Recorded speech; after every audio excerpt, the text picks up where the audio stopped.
할렐루야, 아멘. 하나님께서 오늘도 우리 가운데 임하셔서 큰 은혜 주시리라 믿습니다. 우리 성탄 캐롤 해주신 귀한 찬양대 찬양 감사합니다. 오늘은 대림절 네 번째 주일입니다. 촛불이 4개가 켜져 있습니다. 이제 목요일 날은 성탄절이죠. 한 달 전부터 우리 어린아이들 또 청소년, 청년들 열심히 성탄절 행사 준비를 하고 있습니다. 또 찬양대에서도 또 성탄절날 칸타타 준비를 열심히 잘 하고 계시고, 또 우리 부목사님들도 한 달 동안 성탄절을 맞이해 가면서 설교 말씀을 잘 전해 주셨습니다. 이처럼 여러 분야에서 많은 분들이 성탄절을 준비하고 있습니다. 여러분들은 뭘 준비하고 계신가요? 오후에 3시에 참여하셔서 같이 축하하시고 또 하나님께 영광 올려드리는 그런 시간 되시면 좋겠습니다. 오늘 말씀을 보면서 나는 어떤 마음으로 성탄을 준비하면 좋을까? 오늘 제가 세 종류의 사람들을 말씀드릴 텐데 누구를 닮아갈까 생각해 보시기를 바랍니다. 오늘 본문 말씀을 제가 요약해서 다시 한번 읽어 드릴 텐데요, 왕이라는 단어가 몇 번 나올까 손가락으로 한번 헤아려 보시기를 바랍니다. 헤롯 왕 때에 예수께서 유대 베들레헴에서 나심해 동방박사들이 묻기를 유대인의 왕으로 나신 이가 어디 계시냐 하고 물었습니다. 그때 헤롯 왕과 온 예루살렘 시민들이 소동이 났습니다. 헤롯 왕이 묻지요, 그리스도가 어디서 나겠느냐? 그러자 대제사장과 서기관들이 대답하지요, 성경에 기록되기를 유대 베들레헴에서 난다고 기록되어 있습니다 라고 대답했습니다. 지금까지 몇 번 나왔나요? 네, 잘 들으셔서 감사합니다. 9절, 박사들이 왕의 말을 듣고 베들레헴으로 가서 아기 예수님을 만나 황금과 유향과 몰약을 예물로 드리고 돌아갔다 라고 기록하고 있습니다. 그러면 왕이라는 단어가 5번 나왔습니다. 오늘 말씀의 주제는 왕입니다. 본문을 읽으면서 한 가지 의문이 생겼습니다. 동방박사들이 헤롯 왕을 찾아와서 유대인의 왕으로 나신 이가 어디 계십니까? 하고 묻습니다. 그런데 헤롯 왕은 종교 지도자들에게 뭐라고 질문을 합니까? 그리스도가 어디서 나겠느냐 하고 질문을 합니다. 여러분, 이상한 것을 발견하지 않으셨나요? 동방박사들은 왕이 어디서 나겠습니까? 하고 질문을 하는데 헤롯 왕은 그리스도가 어디서 나겠느냐 하고 질문을 하고 있습니다. 동방박사들은 아기 예수님을 찾아오는 이유가 왕을 찾아서 그 아기 예수님에게 경배하기 위해서 내가 왔습니다 라고 이야기를 합니다. 그들은 이방인이었죠. 저 먼 동방에서부터 왔습니다. 그들이 이 메시아 예수님을 왕으로 인정하고 찾아온 이유는 정치적으로 종교적으로 편향된 모습이 아니라 실제로 엎드려 경배해야 될 대상인 것을 깨닫고 예물을 준비해 가지고 와서 예수님을 찾고 있습니다. 그런데 헤롯 왕은 뭐라고 질문을 하고 있어요? 그리스도가 어디서 나겠느냐 하고 질문을 합니다.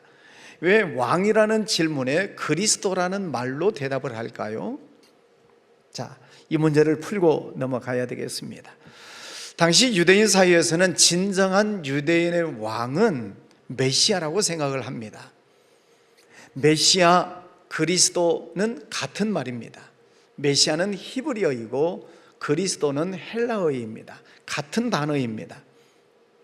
그런데 유대인들이 생각할 때 메시아 그리스도, 그는 진정한 유대인의 왕이다 라고 생각을 하고 있는 것입니다. 그래서 그 유대인의 왕으로 장차 이 땅에 오실 메시아는 이 이스라엘 땅을 회복시키실 왕이 되실 것이다 라고 생각을 하고 있는 것이지요. 그런 면에서 보면은 이 헤롯도 장차 이 땅에 왕이 나타난다라고 하는 것은 자기가 왕인데 앞으로 또 다른 왕이 나타나서 자기를 물리치는 왕이 태어날 것으로 생각을 하고 있는 것입니다. 왜냐하면 헤롯은 유대인이 아닙니다. 이두메라고 하는 에돔 출신입니다. 그래, 로마 황제가 이 사람을 뽑아서 유대인의 왕으로 세워놨기 때문에 유대인들 사이에서는 왕의 정통성을 인정받지 못하고 있는 불안함이 늘 있는 것입니다. 그런데 동방박사들이 와가지고 왕이 태어났다, 왕이 어디 계시냐라고 질문을 하니 지금 당황하고 있는 것입니다. 그래서 진정한 메시아, 유대인들이 생각하는 왕이 어디서 나겠느냐 하고 질문을 하고 있는 것입니다. 그러니까 이 헤롯은 예수님을 경배의 대상으로 보는 것이 아니라 경계의 대상으로 보고 제거하려고 하는 것이지요. 여기서 중요한 질문이 나오죠. 헤롯 왕은 이미 그리스도, 메시아, 그가 유대인의 왕으로 이 땅에 오실 것이라는 사실을 그는 알고 있다는 것입니다. 그렇기 때문에 그가 동방박사들로부터 왕이라는 이야기를 들었을 때 그 입에서는 왕이라는 말을 한 번도 쓰지 않습니다. 그리스도라고 하는 말로 바꿔버리는 것이죠. 왜? 유대인들이 생각하는 유대인의 왕으로 오는 그를 제거해야 된다고 생각을 하기 때문에 그렇습니다. 자, 오늘 말씀을 보면서 예수님께서 이 땅에 왕으로 오시는데 세 종류의 사람의 반응이 있습니다. 여러분은 1번, 2번, 3번 사람들 중에 어떤 사람을 닮아가야 할 것인가? 오늘 말씀을 잘 들으시고 셋 중 하나 골라보시기를 바랍니다. 첫 번째는 헤롯 왕입니다. 헤롯은 자기가 왕입니다. 근데 웬 갑자기 이방인들이 찾아와가지고 뜬금없이 유대인의 왕으로 나신 이가 어디 계십니까? 하고 질문을 하는 것입니다. 자기가 왕인데 왕이 태어났다는 거예요.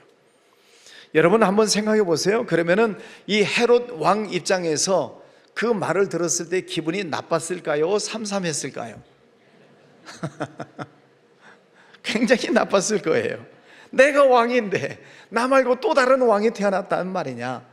굉장히 기분이 상했을 것입니다. 저는 이 장면을 보면서 헤롯이라고 하는 사람이 머리가 굉장히 좋은 사람이구나, 또 하나는 감정 컨트롤을 잘하는 사람이구나 하는 것을 생각하게 됩니다. 보통 왕 같으면 뭐라고? 이 땅에 왕이 태어났다고? 그게 무슨 쓸데없는 소리냐? 내가 왕인데 그럼 당장 잡아서 죽여라 하고 소리치지 않았을 것입니까? 소리치지 않았겠습니까? 이렇게 감정을 쉽게 드러내는 사람은 수준 낮은 왕이죠. 그런데 헤롯을 보십시오. 속으로는 뜨끔하고 놀랐을 것인데 아주 침착합니다. 그래? 하고 제사장과 서기관들을 불러서 묻지 않아요? 그리스도가 어디서 나겠느냐 묻습니다. 그랬더니 그들이 뭐라고 대답을 해요? 성경에 기록되기를 유대 베들레헴에서 태어난다고 기록되어 있습니다 하고 가르칩니다. 그 말을 듣자 헤롯이 가만히 박사들을 가만히 불렀다. 헬라어에 보니까 라드라라고 하는 헬라어 단어를 써요. 한번 읽어볼까요? 시작. 가만히 라드라는 부사로 숨겨서 몰래 남들이 모르게 은밀하게 들키지 않도록 헤롯 왕이 가만히 불러서 지금 어디서 아기 왕이 태어났다는 말이냐 하고 얘기를 합니다. 무슨 속셈을 가지고 있습니까? 왕으로 태어난 아기를 죽이겠다는 무서운 생각을 하고 있는 것입니다. 내가 왕이다는 거지. 여러분, 왕은 옛날 이야기를 보시면 왕은 왕을 만나면 싫어합니다. 충돌을 일으킵니다. 지금도 뭐 왕은 아니지만 트럼프, 시진핑 만나면 트러블 일으키죠. 그래서 이름이 트럼프예요. 내가 제1인자인데 서로 싸우는 거지. 장기 두시는 분들 계십니까? 한나라하고 초나라하고 싸우잖아요. 거기에 보면은 항우하고 유방하고 둘이 왕끼리 싸우는 것을 이제 장기판에다 놓고 뭐 장기 놀이를 하지 않습니까? 왕 잡아먹는 거예요. 자, 이 헤롯은 자기가 왕인데 또 다른 왕이 태어났다는 이야기를 듣고 그 아기 왕을 죽이려고 하는 그런 무서운 생각을 하고 있는 것이죠. 자, 우리 얘기 한번 할까요? 우리에게 있어서 예수님은 어떤 분이십니까? 예수님이 나의 위로자로 오실 때 우리는 예수님을 환영합니다. 예수님이 나에게 은혜를 주시고 축복해 주시는 예수님으로 다가올 때 우리는 예수님을 감사함으로 받아들입니다. 예수님이 나를 치료해 주시고 나를 회복시켜 주시는 예수님으로 우리에게 다가올 때 우리는 할렐루야 하고 예수님을 환영합니다. 우리에게 좋으신 예수님으로 회복자로 다가오실 때 우리는 종려나무 가지를 흔들면서 호산나 호산나 하고 외칩니다. 왜요? 예수님은 나에게 좋은 분이시기 때문에. 그런데 내 삶의 왕으로 오신다고 할 때에 과연 내 삶 속에 그 예수님을 왕으로 모셔드릴 준비가 되어 있는가 하는 것입니다. 대부분의 많은 사람들이 여기서 갈등을 일으킵니다. 왜냐하면 내 마음대로 살아야 되는데 또 다른 예수라는 왕이 내 속에 들어오는 것을 거부하는 거죠. 예수님은 계속 우리에게 명령을 주시고 우리에게 말씀해 주십니다. 주의를 거룩하게 지켜라. 온전한 11조를 해라. 너희 몸으로 하나님 앞에 충성, 봉사, 헌신을 해라. 예수님은 우리에게 계속 명령의 말씀을 주셔요. 그런데 우리는 그 왕의 명령을 듣기를 거부하는 거지요. 그래서 왕을 쫓아내는 것입니다. 나는 내 마음대로 살겠습니다. 그러지 않습니까? 가고 싶으면 가고 말고 싶으면 말고, 하고 싶으면 하고 말고 싶으면 안 하고, 드리고 싶으면 드리고 말고 싶으면 안 드리고, 내 마음대로. 내 삶의 주인의 노릇, 내 삶의 왕 노릇을 내가 하고 싶은 거예요. 그러니까 예수님이 왕으로 오시는 것을 거부하는 것입니다. 헤롯과 같은 사람들이 많습니다. 세상에는 그래서 예수님을 안 믿는 거예요. 왜? 내 마음대로 살고 싶어서. 예수님이 왕으로 오는 것을 거부하는 거지. 두 번째 사람이 있습니다. 대제사장과 서기관들입니다. 이 사람들을 우리는 종교 지도자라고 부릅니다. 성경 박사들입니다. 대제사장, 서기관들, 이 사람들은 성경을 줄줄 외우는 사람들입니다. 그들은 메시아가 유대 베들레헴에서 태어난다는 것을 이미 성경을 통해서 알고 있습니다. 그러니까 헤롯 왕이 물었을 때 즉각 대답을 하잖아요. 성경에 기록되기를 유대 베들레헴입니다. 그 즉시 대답을 합니다. 정통 유대인들은 지금도 성경을 줄줄 외웁니다. 여러분 텔레비전에 보시면 유대인들이 검정 옷을 입고 통곡의 벽이라고 하는 것 앞에서 성경을 외우면서 몸을 흔들면서 기도하는 장면을 보셨을 거예요. 못 보신 분은 지금 보세요. 저렇게 검정 옷을 입고 검정 모자를 쓰고 다니는 사람들을 정통 유대인이라 그래요. 저 사람들은 날마다 저기에 가서 저 통곡의 벽, 이스라엘이 무너지고 성전을 뺏겼잖아요. 마지막 남은 벽 한쪽을 통곡의 벽이라 그래요. 우리나라가 망했다. 그래서 이 통곡의 벽 앞에 가서 검은 옷을 입고 수많은 사람, 지금 두 사람만 모였습니다만 굉장히 많은 사람들이 날마다 저기 가서 성경을 외우면서 몸을 흔들면서 무슨 기도를 해요? 이 땅에 메시아를 보내주십시오. 이 땅을 회복시키실 메시아를 보내주십시오 하고 몸을 흔들면서 기도하는 것입니다. 이미 하나님께서는 2000년 전 예수 그리스도를 메시아 그리스도로 보내주셨는데도 불구하고 그들은 인정을 안 하는 거예요. 그리고 지금까지도 메시아 보내달라고 몸을 흔들고 있는 것입니다. 잘못된 신앙이죠. 성경은 많이 알고 있습니다. 성경 박사들이 줄줄 외운다니까요. 그런데 성경을 안 믿어요. 자, 또 우리 얘기합시다. 우리 교회에서는 계속 성경 통독을 권장하고 있습니다. 여러분 오늘 주보에 보니까 몇 번째까지 읽으신 분이 있어요? 아까 주보 다 보셨잖아요. 1422번째까지 성경을 읽으셨어요. 1422명째. 물론 이제 두 번, 세 번도 읽으신 분이 계시겠습니다만은 손글씨로 또 열심히 성경을 쓰시는 분들 계시죠? 네, 감사해요. 또 타자, 성경 타자로 쳐서 또 성경을 또 치시는 분들도 계셔요. 다 귀한 분들이십니다.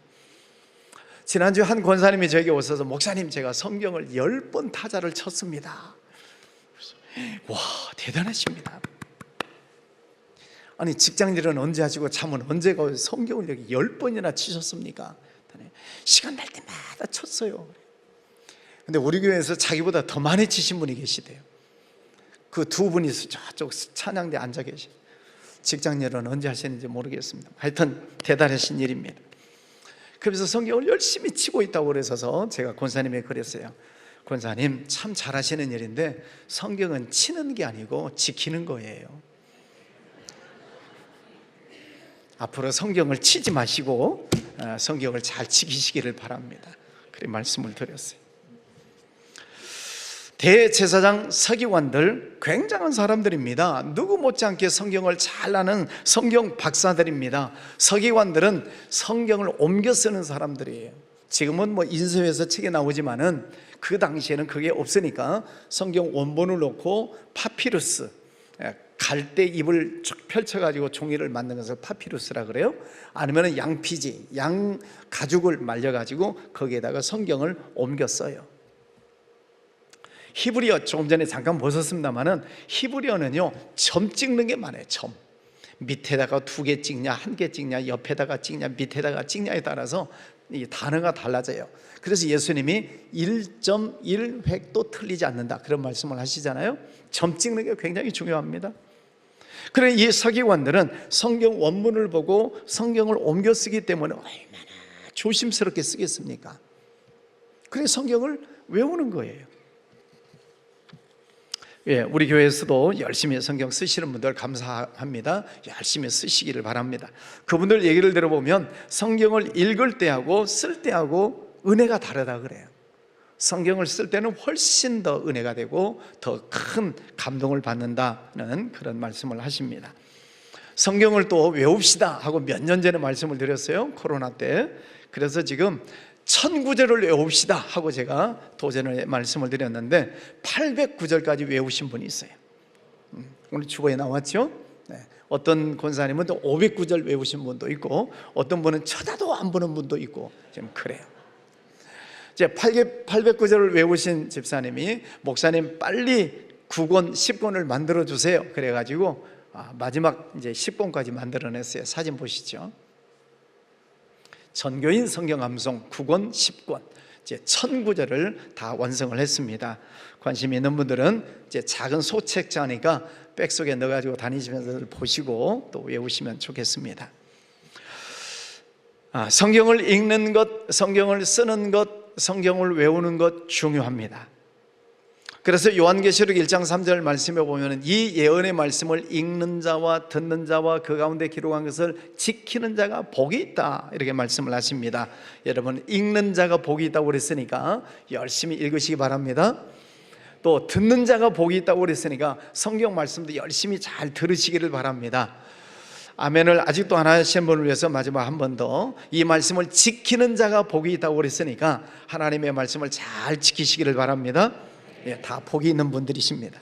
자, 문제는 대제사장 서기관들 성경을 많이 읽는 사람이에요. 성경을 외우는 사람이에요. 성경을 옮겨 쓰는 사람들이에요. 그런데 말씀을 믿지 않는다는 것입니다. 이미 성경 말씀에 하나님께서는 메시아가 유대 베들레헴에서 태어난다는 것을 예고해 주셨고 그리고 실제로 그 아기 예수님이 태어났다라고 지금 얘기를 해주고 있음에도 불구하고 안 믿는 것입니다. 이것이 문제죠. 제가 오래전에 이스라엘에 갔을 때 우리 한국인인데 성경 박사를 만났어요. 히브리 대학을 졸업을 하시고 이스라엘 땅에서 수십 년 동안 살면서 성경을 연구하는 박사님을 만났습니다. 그때는 그 목사님이 그래요. 아주 중요한 얘기를 하시는데 깜짝 놀랐어요. 그게 뭐냐면은 이번에 이제 히브리 대학을 다니시고 또 많은 이제 유대인들하고 교제를 하다 보니까 유대 랍비들과도 교제를 많이 하신답니다. 유대 랍비, 유대인들 중에 스승, 뭐 교수급 이런 사람들이죠. 그들과 교류를 하게 되는데 그들의 솔직한 얘기를 조심스럽게 하더래요. 그건 뭐냐면은 우리도 예수가 메시아인 것을 알고 있습니다 하는 거예요. 유대인들은 구약 성경만 봅니다. 타나크라고 해서 구약 성경만 경전으로 인정을 해요. 신약 성경을 안 봐요. 그런데 이 랍비들은 성경을 연구하다 보니까 구약 성경도 읽고 개신교인들이 읽는 신약 성경도 읽어보니까 어라? 구약에서 예언되어진 그 모든 예언의 말씀이 그대로 신약에서 이루어졌네요. 예언이 성취됐네요. 그리고 보니까 구약에서 예언되어진 그 메시아가 신약에 오면 이름이 누구라고요? 그리스도. 메시아가 그리스도라고 하는 이름으로 왔는데 그분이 예수님이네요. 그것을 발견하는 거예요, 랍비들이. 그래서 그들이 깜짝 놀라는 것입니다. 아, 구약의 말씀이 신약에서 이루어졌구나. 메시아가 이미 이 세상에 오셨구나 하는 것을 알고 있는데 발표를 안 하는 거예요. 왜? 발표하는 순간 유대교가 무너지죠. 자기들이 누리고 있는 특권이 사라지죠. 만약에 어떤 랍비가 이것을 고발하는 순간, 세상의 이 비밀을 공개하는 순간 어디서 이 사람을 죽일지 알 수 없어요. 유대교인들로부터 테러를 당한 것이 분명한 거죠. 그러니까 죽임을 당하는 것이 두렵고 유대교가 무너지는 것이 두려워서 예수가 메시아라는 사실을 숨기고 있다는 거예요. 비겁한 사람들이죠. 여러분은 어떻습니까? 여러분은 예수님이 메시아이신 것을 믿습니까? 예수님이 이 땅에 구주로 오셨다는 사실을 믿습니까? 알고만 있습니까? 믿습니까? 믿습니까? 예. 그러면 예수님을 믿는 사람답게 살아야지요. 알고만 있으면 안 된단 말이에요. 알고만 끝나버리면 대제사장 서기관들과 다를 바가 없습니다. 여러분이 알고 있는 그 예수님을 믿는 믿음 생활을 여러분 환경 속에서 잘 실천해 나가시기를 바랍니다. 세 번째 사람들이 나오죠. 동방 박사들입니다. 첫 번째는 누구라고요? 헤로드 왕, 예수님을 죽이려고 하는 사람들. 두 번째는 누구라고요? 대제사장 서기관들. 이 사람들은 알고 있으면서도 안 믿는 사람들. 세 번째는 동방 박사들입니다. 이 사람들은 먼 동방이라고 하는 나라에서 왔습니다. 여러분이 지도를 보면 현재 지도로 보면은 이라크라고 하는 지역이에요. 거기가 옛날 바벨론이니까 그 이라크라는 나라에서 초생달처럼 건너와서 예루살렘까지 오려면은 약 1600km 정도 됩니다. 그래 그 옛날에 낙타를 타고 걸어왔던 그 먼 거리를 몇 달 동안 걸려서 이 예루살렘까지 오게 된 것입니다. 그리고 와서 헤로드 왕에게 유대인의 왕이 어디서 나십니까? 하고 물어보는 거예요. 그들은 성경을 연구를 했습니다. 연구를 하고 보니까 이 땅에 메시아가 태어날 때 큰 빛이 나타난다는 것을 알고 말씀을 믿고 별을 따라 여기까지 오게 된 것입니다. 신앙은 아는 것으로 끝나는 것이 아니라 믿고 따라갈 때 역사가 일어나게 되는 것이죠. 교회 안에는 말씀을 설명할 수 있는 사람이 많지만은 말씀 앞에 무릎을 꿇고 말씀을 따라가는 사람들이 많이 없다는 것입니다. 오늘 이 동방박사들의 모습을 보면서 제가 성경에서 오점 하나를 발견을 했습니다. 그들은 그 먼 곳까지 말씀을 따라 별을 따라 예루살렘까지 왔습니다. 그 별은 하나님께서 메시아가 이 땅에 태어날 때 나타나는 별이라고 하는 것을 성경을 통해서 알고 있습니다. 그런데 그들이 예루살렘에 도착했을 때 그들 태도가 바뀌어져요. 왕궁 안에 들어가가지고 헤롯 왕을 만나가지고 유대인의 왕으로 나신 분이 어디 있습니까? 라고 묻습니다. 사람들에게 물어봅니다. 그 먼 거리를 말씀 따라 별을 따라 왔는데 그 가까이 목적지 가까이 왔을 때는 별을 따라가는 게 아니고 사람을 찾아가서 물어봐요. 그러면서 문제가 생기게 되지 않습니까? 예루살렘에서 베들레헴까지는 실제 거리가 10km밖에 되지 않습니다. 10km면 매우 가까운 거리죠. 차를 타면은 10분, 15분이면 갈 거리고, 시간이 나면 걸어서도 한 두세 시간이면 걸어갈 수 있는 그런 가까운 거리가 예루살렘과 베들레헴이라는 거리입니다. 여러분, 별이라고 하는 것은 별이 하늘에 떠 있으면은 예루살렘에서도 보이고 베들레헴에서도 보일 거예요. 우리나라에 보름달이 뜨면 우리나라에서도 보이고 일본에서는 안 보이고 중국에서는 안 보이죠. 우리나라 보름달이니까 다른 나라에서 안 보이죠? 예. 우리나라에 보름달이 뜨면 중국, 일본, 동남아시아 어느 나라에서 동시에 다 봐요. 별이라고 하는 것이 그렇습니다. 그러니까 저 먼 동방에서부터 그들을 인도하였던 그 별은 지금도 그 자리에 떠 있는 거예요. 그런데 이 동방 박사들이 실수하고 있는 것이 무엇이냐면 그 별을 보고 따라가는 것이 아니라 예루살렘 도시 안에 들어와서는 사람을 찾아가서 물어보고 있다는 말입니다. 그 사람을 찾아가서 물어보는 것 때문에 자칫 예수님이 죽을 뻔한 일이 생기지 않습니까? 여러분, 우리가 어떤 문제를 만났을 때, 어떤 어려운 문제가 있을 때, 내가 풀 수 없는 어떤 문제를 만났을 때 사람 찾아가지 마세요. 사람 찾아다니면서 말하고 싶죠. 사람 찾아가서 도움받고 싶은 생각이 간절하지요. 어려우니까, 내가 문제를 풀 수 없으니까 그럴 수 있다고 생각해요. 근데 여러분, 사람 찾아가서 내 어려운 사정 얘기해가지고 문제가 해결되던가요? 고개 돌려주세요. 사람 찾아가서 나 도와달라고 했을 때 그 사람이 흡족할 만큼 나 도와주시던가요? 아니요. 사람 찾아가서 문제를 풀려고 하고 도움을 요청했을 때 문제를 풀 수 없어요. 오히려 더 문제가 꼬입니다. 이 동방박사들을 보세요. 지금 별을 보고 따라가는 것이 아니라 사람 찾아서 문제를 내어놓고 문제를 풀려고 했다가 큰일을 당할 뻔했잖아요. 여러분, 하나님의 말씀을 따라가시기를 바랍니다. 별을 보고 가시기를 바랍니다. 하나님께서 우리에게 주시는 사인이 많이 있어요. 말씀뿐만 아니라 우리 삶 속에서 하나님께서 내게 주시는 사인이 많이 있어요. 오늘 이 동방박사들은 별을 보고 따라갔지만은 하나님은 여러분들에게 꿈을 통해서도, 말씀을 통해서도, 설교를 통해서도, 여러분의 생각을 통해서도 여러 가지 방법을 통해서 사인을 주십니다. 그 사인을 볼 줄 아는 영적인 눈이 떠져야 되죠. 그런데 하나님의 말씀을 놓치니까 자꾸 사람 찾아가서 물어보다가 별을 놓치고 헤매이는 경우들이 가끔 있다 하는 것입니다. 자, 오늘 말씀 보세요. 9절에 그 별이 문득 앞서 인도하여 가다가 악이 있는 곳 위에 머물러 서 있는지라.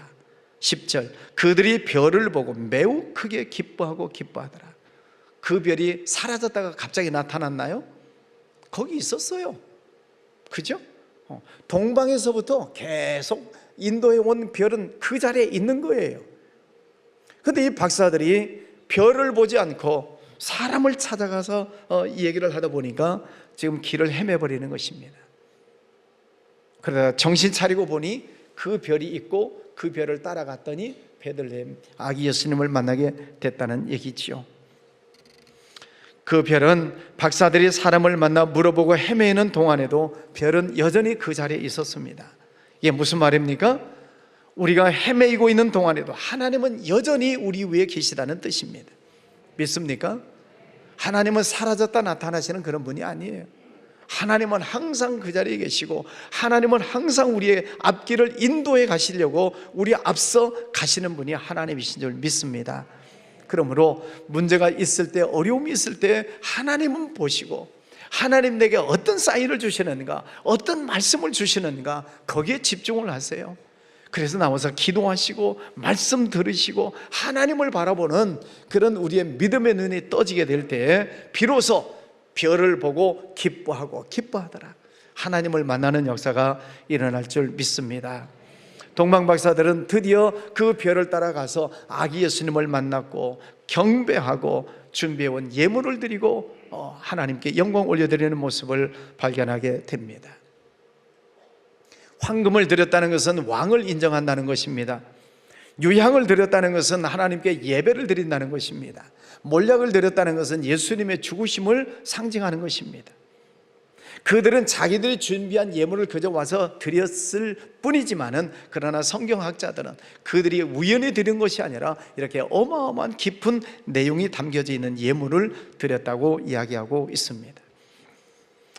여러분, 성탄절을 우리가 기다리고 있습니다. 이제 목요일이면 성탄절이고, 오늘 오후에는 이 땅에 오신 예수님을 축하하는 그런 자리를 우리가 마련하게 될 것입니다. 여러분, 성탄절이 다가왔는데 기쁘십니까? 감동이 있으십니까? 얼마나 기다리고 계십니까? 왜 소리가 자꾸 줄어드십니까? 오늘 오후 3시에 제가 교회 입구에 서서 보겠습니다. 누가 들어오시나, 어떤 분이 안 들어오시고 있나. 정말로 이 땅에 오신 예수님을 내가 기뻐하고 있는가, 정말 내가 내 마음으로 예수님을 경배하는 마음이 있는가. 그런 분들은 오시겠지요.